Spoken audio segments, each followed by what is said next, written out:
Hi everybody, welcome to another Chats with Chaudhry. I hope you're safe and well. Today I'm delighted to be joined by Netty England, or Netty as she likes to be known, who is a consultant for the BioIndustry Association. And we're going to learn a bit more about the BioIndustry Association, but also we're going to learn more about their upcoming event, the BioProcess UK event, which is running in Brighton on November the 28th and 30th.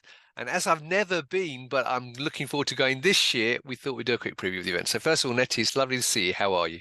I'm very well, thank you.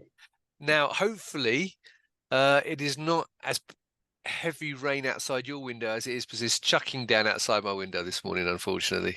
Yeah, we don't have the heavy rain, but we do have high winds. So I could be losing my fence panel during this call. Well, I certainly hope not. Right, now look, before we start talking about BioProcess UK, which I said is coming up at the end of the month, for people not familiar with the BioIndustry Association UK or BIA UK, can you give viewers a quick overview of the organisation, who you are and what you do? Yeah, of course. So the BIA is the trade association for life science companies. And my role in it is anything to do with bioprocessing, biomanufacturing. So I came in almost 10 years ago to the BIA as a consultant to with the conference, actually. I came over with the conference. The conference used to be delivered by an organization called the KTN, and I used to project manage the event for them. And I came over with the conference back in 2014, January 2014. And from there, anything else to do with bioprocessing, biomanufacturing, I support the BIA on. Fantastic. Now, there are a number of different organisations in the UK which cover life science as well. So from your perspective, what is unique about the BIA and what sort of activities and things do you, because I know you do a lot of different things for your members, don't you? Oh, absolutely. So we've got nearly 600 members from the life science companies across a whole range from, the science companies through to the legal, the finance, the policy, so right across the board. And the type of thing I do, I support them, like I say, on anything manufacturing. So I help with the manufacturing advisory committee, with the science and innovation community.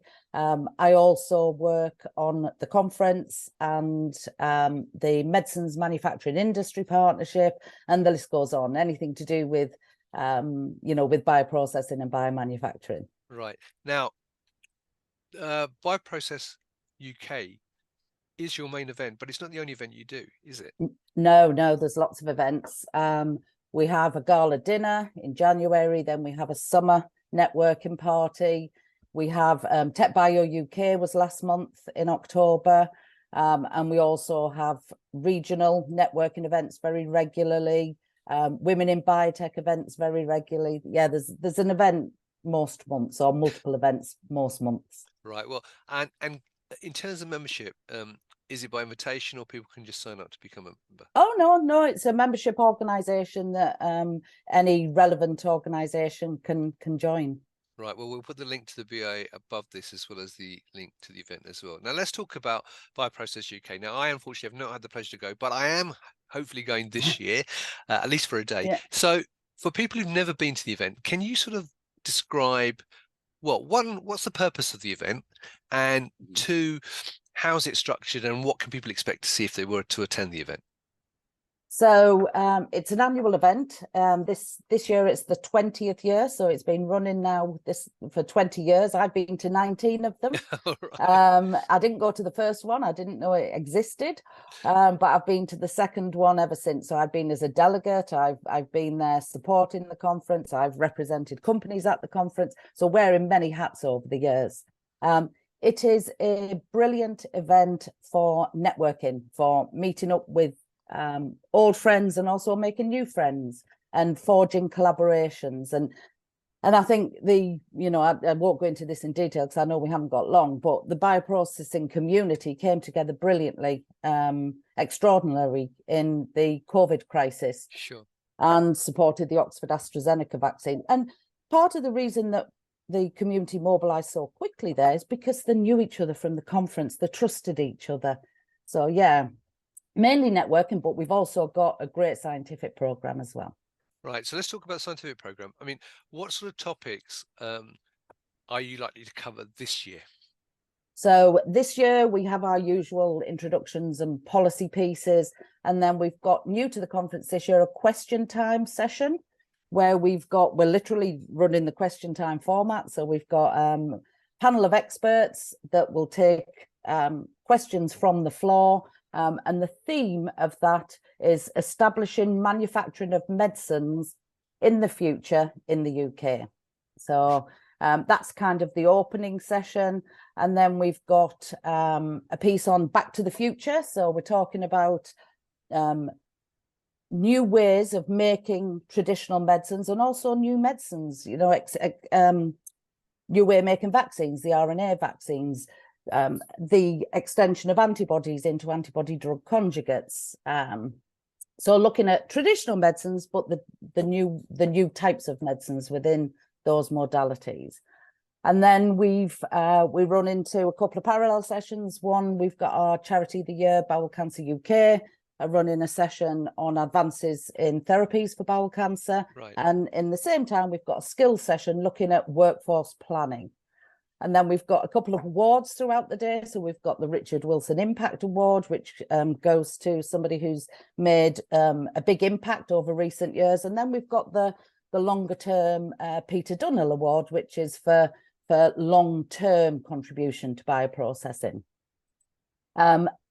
On the second day, so this will be on the Thursday, the 30th, we have an update from the Medicines Manufacturing Industry Partnership to start off the day.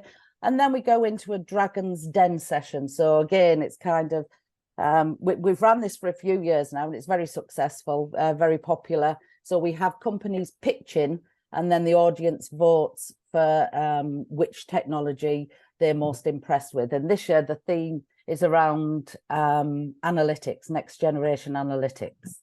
Then we finish off the conference with a session on sustainability. So we're looking at some big pharma, the work that they do in their sustainability strategy and supply chain as well.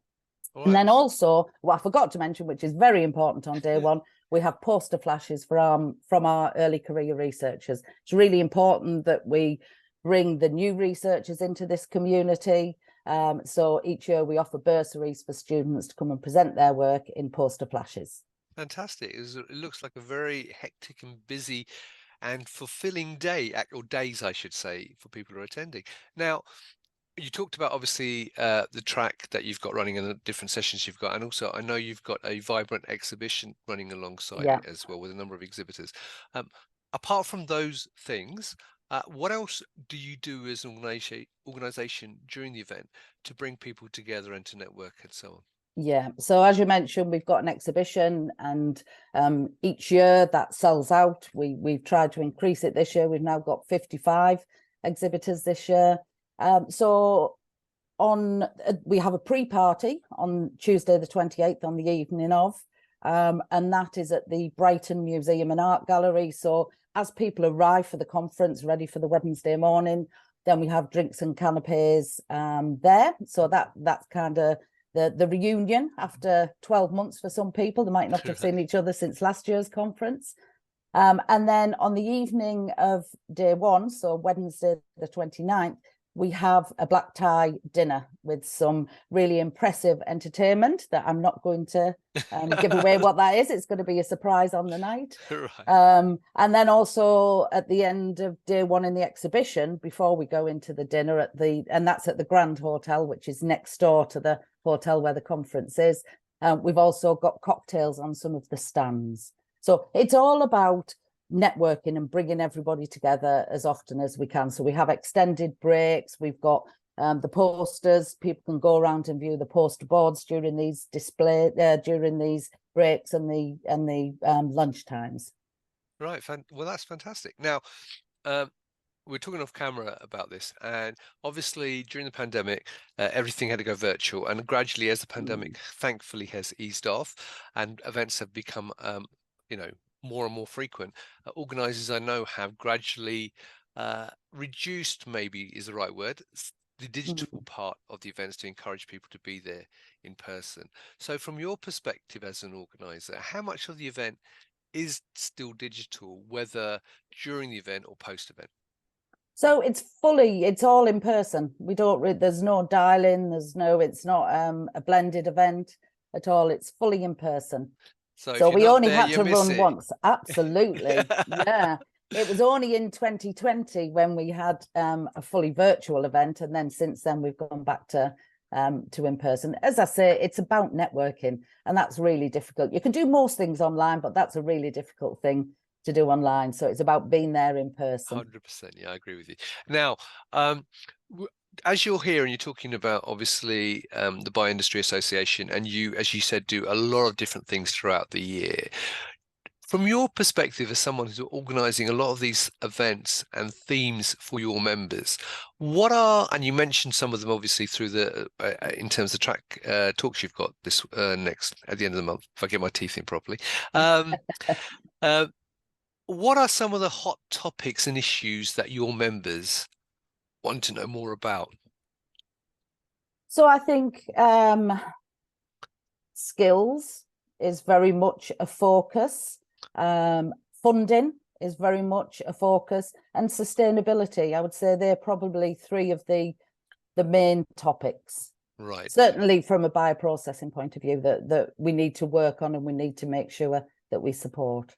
Fantastic. All right. Well, look, I know you have to run off in a little while for another meeting, and but you've done a fantastic job. By the way, viewers, as always, none of this has been pre-planned. We just literally had a quick chat before we started this conversation. This is all unedited as well. So Netty's done a fantastic job. Now, my final question to you, though, is that there are people watching this now, and they're going, this sounds really great. I haven't registered yet, but they're still not 100% certain they should come. Why should someone sign up and turn up at BioProcess UK and be in Brighton on the 28th or 30th?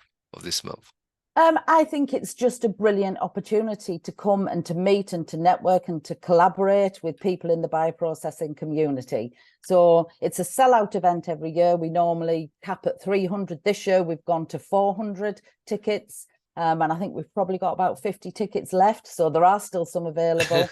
But it's there's so many collaborations that come out of it. And, you know, whether you're early in your career or whether you're later in your career and you're supporting those earlier in the career, it's a great event. I love it. I absolutely love it. Well, I can tell that, Netty. Look, your passion shines through. Now, look, there you go, viewers. So if you haven't signed up yet for Bioprocessing UK yet, then click on the link above. There's details on there and you can sign up. If you've got any questions based on what Netty said today, or maybe you're still not sure and I've got any questions, feel free to message Netty, either putting them in the comments below the video, or you can message her directly on LinkedIn, because she's on LinkedIn. And so you can do that as well. So Netty, it's lovely to meet you finally. And you? And I wish you lots of success for the rest of the build up to the event, because I know it's always a stressful time getting everything, making sure it's all running smoothly, but I'm sure it'll go fantastically well, as always, because the feedback I've always had from is everyone says it's a great event. And I look hopefully to see you in person, certainly on the 30th, when I get to come down for a day at least. Brilliant. Well, thank you very much for your time. And viewers, thank you for watching. Hopefully, if you're there, I will see you in person as well. Look out for the orange top and orange trainers. And if you're not there, well, you're going to miss out, obviously, on that secret entertainment that Netty hasn't shared with us. But at least if you're there, you'll find out what it is. So, Netty, once again, thank you for your time. Viewers, thank you for watching. Until next time, as always, stay well and stay safe. Bye-bye. Bye-bye.